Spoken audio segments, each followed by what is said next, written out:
You need to fast the 6 days of Shawaal for two reasons. Two reasons. Number one, when one fasts the 6 days of Shawaal, this is a good sign that Allah has accepted Ramadan from him. Then the ulama, rahimahumullah, they said that the sign of an accepted worship is a worship that follows it. When you are able to fast the 6 days of Shawaal, bi'idhnillah, that's a very good sign that Ramadan has been accepted from you.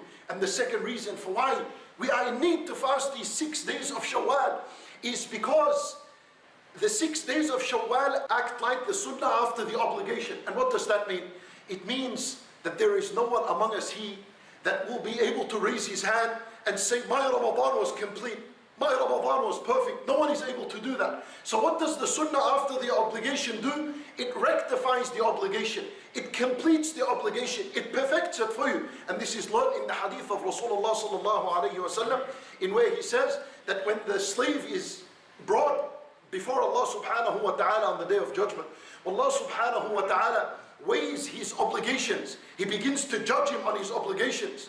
If his obligation is missing, it's incomplete, it's short, it's imperfect, Allah Azza wa Jal would say to the angels, انظروا هل لعبدي من صيام تطوع.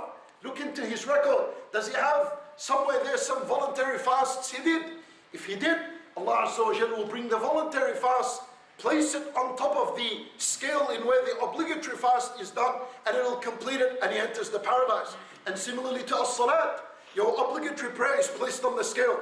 It is incomplete. So Allah Azza wa Jal says to the angels, هَلْ لِعَبْدِي مِنْ صَلَاةِ تَطَوُّعٍ. Does he have any sunnah voluntary prayers that he used to pray?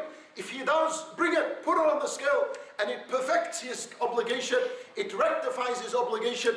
As a result, Allah accepts from him and he enters the paradise. This is why, my brothers in Islam, when you fast the 6 days of Shawaal, this is humbling from the servant to do that, because this is an acknowledgement from the servant that, oh Allah, I acknowledge that my Ramadan wasn't perfect. My fasting wasn't perfect. It was imperfect. It was incomplete. And oh Allah, through your mercy, I'm going to fast these 6 days in hope that they will complete my Ramadan. Bi-idhnillah, you accept it all from me and I enter the paradise as a result.